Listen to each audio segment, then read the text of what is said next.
बिस्मिल्लाहिर्रहमानिर्रहीम। ये हमारा 23rd लेक्चर है क्लासिकल मैकेनिक्स 2 का।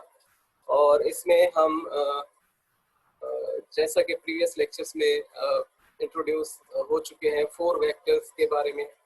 फोर वेक्टर क्या होता है और अब हमने देखना है फोर वेक्टर क्या होता है और how the scalar product of four vector remains invariant in four vector space। तो ये देखते हैं आज हम, हमारा टॉपिक ये है। फोर वेक्टर क्या है, इसको हम डिफाइन कर लेते हैं। A vector with four components of space time is called a four-dimensional vector in accordance with the Lorentz transformation। Consider a set of four components। ये हमारे पास A1, A2, A3 और A4 जो इसके चार कंपोनेंट्स है। और ये A4 जो है ये CT है, basically product of speed of light and time.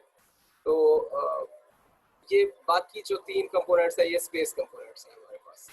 अब ये किसी एक एस फ्रेम के लिए हम ये कंपोनेंट्स ले रहे हैं फोर वेक्टर के। कौन कौन से? A1, A2, A3 और A4। ये तीनों स्पेस कंपोनेंट्स हैं और ये जो कंपोनेंट है ये CT कंपोनेंट है measured in an inertial frame S and these components। और जब S डैश फ्रेम जो कि relative motion में है with respect to S, उसमें यही कंपोनेंट्स हम एज्यूम करेंगे तो उनकी वैल्यूज हमें S डैश के लिए कुछ इस तरह से मिलेंगी A1 dash, A2 dash, A3 dash and A4 dash. अब ये सेट ऑफ फोर कंपोनेंट्स आ गया हमारे पास S फ्रेम के लिए और ये सेट ऑफ फोर कंपोनेंट्स जो है ये आ गया हमारे पास S डैश फ्रेम के लिए। और S dash frame of reference जो है वो रिलेटिव मोशन में है with respect to frame S। So अगर अब इन चार कंपोनेंट्स को और इन चार कंपोनेंट्स को हम आपस में लॉरेंट्स ट्रांसफॉर्मेशन यूज करते हुए इंटर रिलेट कर जाएं, ठीक है, इंटर रिलेट कर जाएं और वो जो रिलेशनशिप है वो फॉलो कर रही हो किन ट्रांसफॉर्मेशंस को? लॉरेंट्स ट्रांसफॉर्मेशंस को। तो फिर हम कहेंगे कि ये जो फोर कंपोनेंट्स है ना, ये जो भी है, एक ही तो वेक्टर है, ये एस फ्रेम में है और ये एस डैश फ्रेम में, वो जो वेक्टर होगा जिसके ये चार कंपोनेंट्स है वो फोर वेक्टर कहलाएगा। क्लियर है? तो अब हम देखते हैं। Consider set of four components A1, A2, A3 and A4 when measured in an inertial frame S, and these components will be A1 dash, A2 dash, A3 dash, A4 dash when measured in an other frame of reference S dash। And we have to remember that this S dash is in relative motion compared to frame S, when compared to frame S।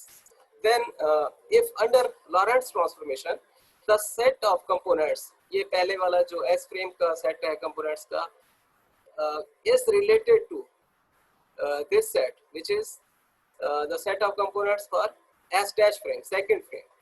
अगर इनको relate कर सकते हैं under Lorentz transformation, किस तरह से? इस तरह से, इन सच अ वे दैट ये कंपोनेंट सारे के सारे आ गए किसके? एस डैश फ्रेम के, और ये लॉरेंट्स ट्रांसफॉर्मेशन आ गई हमारे पास, और ये आ गया जो मैट्रिक्स है ये किसका है? ये उन फोर कंपोनेंट्स का है जो एस फ्रेम में है, A1, A2, A3, A4, और ये लॉरेंट्स ट्रांसफॉर्मेशन आ गई। हम पहले जान चुके हैं ये x1 डैश जो है ये gamma x1 minus gamma beta x4 के बराबर होता है। अब ये x2 और x3 मिसिंग है, उनकी जगह पे हमने जीरोस प्लेस कर दिए हैं। ये इसका ऑर्डर जो है वो 1+4 है, ऑर्डर बनेगा। तो ये माइनस में जाएगा, माइनस को यहाँ पे हमने रिप्रेजेंट कर दिया है गैमा बीटा 4, और यहाँ पे वो माइनस अकोमोडेट कर दिया हमने आयोटा में। और 0, 1, 0, 1, ये इसमें देखें x1, x3 और x4 नहीं है तो वहाँ 0, 0, 0 रखेंगे, ठीक है। x2 है तो वहाँ पे 1 आ गया। यहाँ पे x3 में x1, x2 और x4 मिसिंग है, x1, x2 और x4 मिसिंग है, तो जो प्रेजेंट है उसकी जगह पे हम 1 प्लेस करेंगे।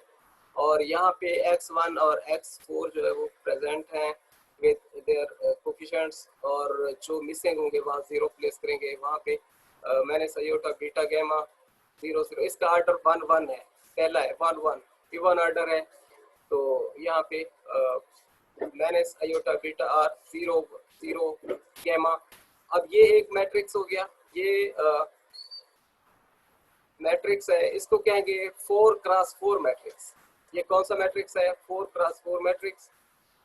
और ये लॉरेंट्जियन ट्रांसफॉर्मेशन है, बेसिकली सेट ऑफ लॉरेंट्जियन ट्रांसफॉर्मेशन है, जो इनको जो है वो क्या कर रहा है, इस मैट्रिक्स को जो एस फ्रेम का मैट्रिक्स है, कंपोनेंट्स का सेट है, उसको एस डैश फ्रेम के सेट ऑफ कंपोनेंट्स के साथ रिलेट करवाने जा रहे हैं।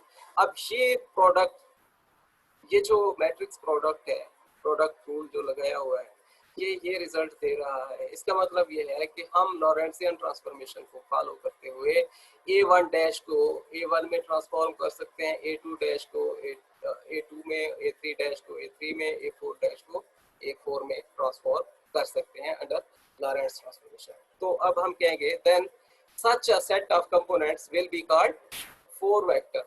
और ये कंपोनेंट्स या ये कंपोनेंट्स जिस भी वेक्टर के कंपोनेंट्स कहलाएंगे, ये 4 कंपोनेंट्स, ठीक है। ये एस फ्रेम में उसी वेक्टर के कंपोनेंट्स हैं, ये एस डैश फ्रेम में उसी एक ही वेक्टर के कंपोनेंट। अब ये जिस वेक्टर से ये बिलोंग कर रहे हैं, ये कंपोनेंट्स, उस वेक्टर को कहेंगे ये 4 वेक्टर है। और तो अब हम डिफाइन कर लेते हैं 4 वेक्टर को। इन an inertial frame S, a 4 vector is specified by a set of 4 numbers. ये Q, Q1, Q2, Q3 ये हमने देखा था इस तरह से प्रीवियस लेक्चर्स में। X को इस तरह से एक्सप्रेस करते थे हम, Q को इस तरह से एक्सप्रेस करते थे, Q1, Q2, Q3, Q4, such that the values in 2 frames S and S dash are related by an equation Q dash is equal to this del Q, where del is the Lorentz transformation, set of Lorentz transformations connecting S and S dash. अब यहाँ पे ये del आप देख सकते हैं, gamma 0 0 minus gamma beta 0 1 0 0 0 0 1 0 minus gamma beta 0 0 gamma. और ये x जो है इस तरह से होगा, q जो है इस तरह से होगा। तो ये अगर Q dash equal to del Q आ रहा है, Q dash equal to del Q आ रहा है, तो ये जो डेल है ये सेट ऑफ लॉरेंट्जियन ट्रांसफॉर्मेशन है। और इसका मतलब ये है कि S फ्रेम के कोऑर्डिनेट्स हम लिंक करवा रहे हैं through Lorentzian transformation to the coordinates of S dash frame. इसको हम डेफिनेशन के तौर पे जानेंगे, 4 वेक्टर की डेफिनेशन क्या है। और अब हम ये जो 4 वेक्टर यहाँ डिफाइन कर चुके हैं, ये जो 4 वेक्टर यहाँ पे डिफाइन कर चुके हैं, जैसे हम देखते हैं कि 3 डायमेंशनल स्पेस में डॉट प्रोडक्ट जो है अंडर रोटेशन, कोई भी रोटेशन हम पास करवाते हैं, रोटेट करवा देते हैं सेट ऑफ एक्सिस को, तो मैग्नीट्यूड ऑफ वेक्टर चेंज नहीं होती है, मैग्नीट्यूड ऑफ वेक्टर सेम रहती है। तो डॉट प्रोडक्ट तो स्केलर क्वांटिटी है ना, तो उसमें तो मैग्नीट्यूड से ही हमें कंसर्न होता है, वहाँ यूनिट वेक्टर का काम ही नहीं होता रिजल्ट में। तो हमें स्केलर वैल्यू चाहिए। तो अब हम उसके लिए देखते हैं, the dot product of 4 vectors is invariant in 4 space, 4 vector space. वो कैसे देखते हैं ये कि हमारे पास एक एस फ्रेम है, उसमें एक वेक्टर ए है, दूसरा वेक्टर बी है। जो ए वेक्टर है उसके 4 कंपोनेंट्स है, A1, A2, A3 and A4। B vector है, उसके 4 कंपोनेंट्स हैं, B1, B2, B3 and B4। सो अब डॉट प्रोडक्ट जो होगा ए वेक्टर का और बी वेक्टर का, ए डॉट बी, उसको लिख सकते हैं हम जैसा कि हम प्लेनर केस में लेते हैं, स्पेशल केस में लेते हैं, इसी तरह 4 वेक्टर केस में भी हम उसी तरह से मार्क कर देंगे कि इसका जो फर्स्ट कंपोनेंट होगा या एक्स कंपोनेंट होगा, वो इसके एक्स कंपोनेंट के साथ जो है वो उसका प्रोडक्ट सर्वाइव करेगा, बाकी के साथ वो क्या हो जाएगा, 0 हो जाएगा। तो A1, B1, A2, B2, A3, B3, A4, B4। तो ये आ गया हमारे पास डॉट प्रोडक्ट, इसको मार्क कर देते हैं हम इक्वेशन 1 के तौर पे। अब एस डैश फ्रेम के लिए, जैसे ये एस फ्रेम के लिए ये दो वेक्टर्स हमने एज्यूम किए, वैसे ही एस डैश फ्रेम के लिए अगर हम एज्यूम करें तो वो ए डैश बी डैश बनेंगे। ए डैश बी डैश वेक्टर्स जो होंगे तो उनका जब डॉट प्रोडक्ट लेंगे बिल्कुल इसी पैटर्न पे हम उसको लिख सकते हैं, उस डॉट प्रोडक्ट को A one dash B one dash plus A two dash B two dash plus A three dash B three dash plus A four dash B four dash. अब ए वन डैश और A one का क्या relationship बनता है आपस में, ये हमने लॉरेंट्जियन ट्रांसफॉर्मेशन को कंसल्ट करना है। लॉरेंट्जियन ट्रांसफॉर्मेशन में हमने देखा कि ए वन डैश जो होता है वो gamma A one plus iota beta gamma A four, और ए वन डैश को हम सिंपल इस तरह से लिख सकते हैं गैमा कॉमन लेके A one plus iota beta A four. इसी तरह ए टू डैश जो है वो ए टू के बराबर, ए थ्री डैश जो है वो ए थ्री के बराबर, और ए फोर डैश जो है वो minus iota beta gamma A one plus gamma A four. याद रखना है गैमा जो है वो लॉरेंट्जियन फैक्टर है, 1/1 minus v square over c square whole under root, ठीक है ना, ये इसकी वैल्यू है। और बीटा जो है वो रेशियो है between b and c. B is the speed of S dash frame with respect to frame S, और सी जो है वो स्पीड ऑफ लाइट है। Beta is ratio between two speeds, gamma is 1/1 minus v square over c square under root, ठीक है, ये लॉरेंट्जियन factor है। और ये बीटा जो है ये रेशियो है दो स्पीड्स में। अच्छा, अब ए फोर डैश को हम इस तरह से इन terms of A four express करेंगे। अब गैमा कॉमन लेंगे तो इसको रीराइट करेंगे हम A four minus iota beta A one.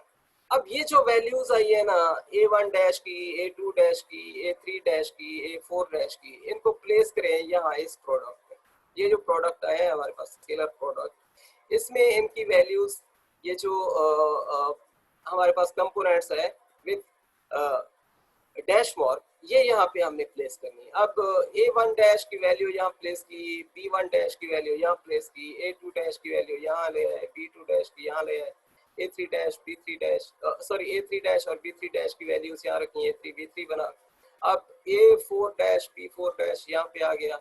अब ये आ गया हमारे पास A dash dot B dash, इस तरह से। इसको फर्दर हम देखते हैं। A dash dot B dash को जब हमने सिंप्लीफाई किया तो ये गैमा स्क्वायर हो जाएगा, और ये मल्टीप्लिकेशन होगी, आयोटा स्क्वायर जो है वो -1 शुमार किया जाएगा। तो ये इस तरह से A one B one plus iota beta A one B four plus iota beta A four B one minus beta square A four B four plus A two B two plus A three B three plus gamma square into A four B four minus iota beta A four B one minus iota beta A one B four minus beta square A one B one. ये आगे भी हमारे पास dot product आ गया किसका, ए dash का और B dash का। ये क्या है, दोनों फोर वेक्टर्स हैं, किस फ्रेम में, एस डैश फ्रेम में। अब ये आ गया अभी गैमा स्क्वायर कॉमन ले लेंगे इस टर्म में और इस टर्म में। गैमा स्क्वायर जब कॉमन लेंगे ये कैंसिलेशन होगी, कैंसिलेशन के बाद 1 माइनस बीटा स्क्वायर ए वन बी वन प्लस ए टू बी टू प्लस ए three B three plus gamma square 1 minus beta square into ए फोर बी फोर। इसी की सिंप्लीफिकेशन करने के बाद हमें ये चीज़ मिली। जब ये चीज़ हमें मिली तो अब हमने देखना है कि गैमा क्या है इटसेल्फ। गैमा हम कह चुके ये लॉरेंट्जियन फैक्टर है। बीटा क्या है itself, beta is ratio between two speeds. अब गैमा ये है 1/1 minus B square over c square. B square over c square को बीटा स्क्वायर लिखा जा सकता है, क्यों, बीटा जो है वो बी ओवर सी के बराबर है। तो ये इसका मतलब ये हुआ कि गैमा जो है वो इसके बराबर है, और गैमा स्क्वायर जो होगा वो हो जाएगा 1/1 minus beta square, 1/1 minus beta square. अब यहाँ पे अगर गैमा स्क्वायर की वैल्यू प्लेस करें 1/1 माइनस बीटा स्क्वायर, तो यहाँ पे a1 b1 बचेगा। इसी तरह यहाँ पे अगर प्लेस करें गैमा स्क्वायर की वैल्यू तो यहाँ भी a4 b4 बचेगा। तो ये सिंपल हो के ये टर्म्स जो हैं ये सिंप्लीफाई हो के हमारे पास जो नई शेप में आएंगी वो हो जाएगा a dash dot b dash is equal to a1 b1 plus a2 b2 plus a3 b3 plus a4 b4, और इसको कह देते हैं दिस आवर इक्वेशन 2। अब अगर इक्वेशन 1 में जाके देखें हम, इक्वेशन 1 में ये प्रोडक्ट जो है एस फ्रेम में ए डॉट बी के बराबर है, ए डॉट बी के बराबर है। अब ये हम देख रहे हैं कि ये ए डैश डॉट बी डैश भी यही रिजल्ट दे रहा है। इसका मतलब क्या हुआ कि दोनों सेट्स ऑफ फ्रेम्स में जो 4 वेक्टर की डॉट प्रोडक्ट्स हैं वो सेम वैल्यूज पोजेस कर रही हैं, सेम वैल्यूज पोजेस कर रही हैं, एस डैश में भी और एस फ्रेम में भी। तो डॉट प्रोडक्ट जो है वो 4 स्पेस में इनवेरिएंट रहता है। ये एक कंक्लूजन है हमारी यहाँ से। इस डिस्कशन से क्या कंक्लूजन हुई? 4 vector scalar product remains invariant in 4 space. तो ये यहाँ तक आज का टॉपिक हमारा कंप्लीट हो रहा है। आगे जो स्लाइड्स हैं ये मैंने एज इट इज बुक जो है वो कोट की है। आपकी जिस बुक को हम फॉलो कर रहे हैं उसको आपने पढ़ना है। इसमें ये एक्स बता रहा है, x1 x2 x3, इसको कह दें ये हमारे सारे के सारे। ये उसी जो कंक्लूजन है ना, ये इसको 5-6 स्लाइड्स ये जो है ना ये कंप्लीट कर ले तो टॉपिक आपको कवर हो जाएगा। ये आपकी एडिशनल इंफॉर्मेशन के लिए। x1 x2 x3 को आप x कह देते हैं, ये स्पेशल कोऑर्डिनेट्स हैं इस x के, और ये x4 जो है वो ct है। ठीक है। अब x को इन टर्म्स ऑफ 4 कंपोनेंट्स इस तरह से एक्सप्रेस करेंगे, q को इस तरह से एक्सप्रेस कर सकते हैं, और जो यहाँ पे इन टर्म्स ऑफ 3 कोऑर्डिनेट्स q जो है वो इस तरह से एक्सप्रेस होता है, q1 q2 q3, और q4 जो होगा ये क्योंकि स्पेशल कोऑर्डिनेट नहीं है, ये इसमें टाइम इन्वॉल्व है तो ct से रिलेट करते हैं इसको, q4 हो जाएगा। अब ये q जो है जब 4 टर्म्स में लिखेंगे तो ये पहले इसमें 3 q1 q2 और q3 इसमें पोटेंशली जो है वो आप कह सकते हैं कि रह रहे हैं, और यहाँ पे Q4 जो है वो यहाँ पे सेपरेट हम देख लेंगे, Q1 Q2 Q3 और Q4। ये 4 कंपोनेंट्स आ गए Q के पोजीशन कोऑर्डिनेट, ये x आ गया हमारे पास 4 कंपोनेंट्स में, और ये लॉरेंट्जियन ट्रांसफॉर्मेशन हम देखते रहे हैं इस तरह से एक्सप्रेशन। ये जब हाइपरबोला में उसको कन्वर्ट किया था तो इस तरह से आ गई थी हमारे पास शेप। अब x डैश जो है वो x से थ्रू लॉरेंट्जियन ट्रांसफॉर्मेशन रिलेट करेगा। ये जो डेल आपको नजर आ रहा है ना, ये लॉरेंट्जियन ऑपरेटर है। ठीक है ना, ये लॉरेंट्जियन ऑपरेटर है और ये लॉरेंट्जियन ट्रांसफॉर्मेशन को रिप्रेजेंट कर रहा है। इसके थ्रू आप x से x डैश पे जा सकते हैं, इसके थ्रू आप x डैश से x पे जा सकते हैं। तो ये क्या है? ये लॉरेंट्जियन ऑपरेटर है, और ये 4x4 मैट्रिक्स में जो है आपको मिलेगा, ये इस तरह से मिलेगा। ठीक है, और चार इसकी रोज होंगे और 4 ही कॉलम्स होंगे। ठीक है, तो यहाँ तक हमारी पहली बात खत्म हुई। 4 वेक्टर क्या होता है और कैसे ये रिलेट किया जा सकता है। ये रोटेशनल मैट्रिक्स जो हमने आर प्रीवियसली डिफाइन किया था, ये एक नई नोटेशन है, कर ले तो ठीक है, नहीं तो लाजमी नहीं है, आपके सिलेबस में इसका कोई मेंशन नहीं है। ये डेफिनेशन 4 वेक्टर्स की ये वही प्लेस किया है उठा के मैंने, जो बाई हैंड लिखा हुआ है एज इट इज। ठीक है, ये पढ़ लें आप। और इसमें क्या है भाई,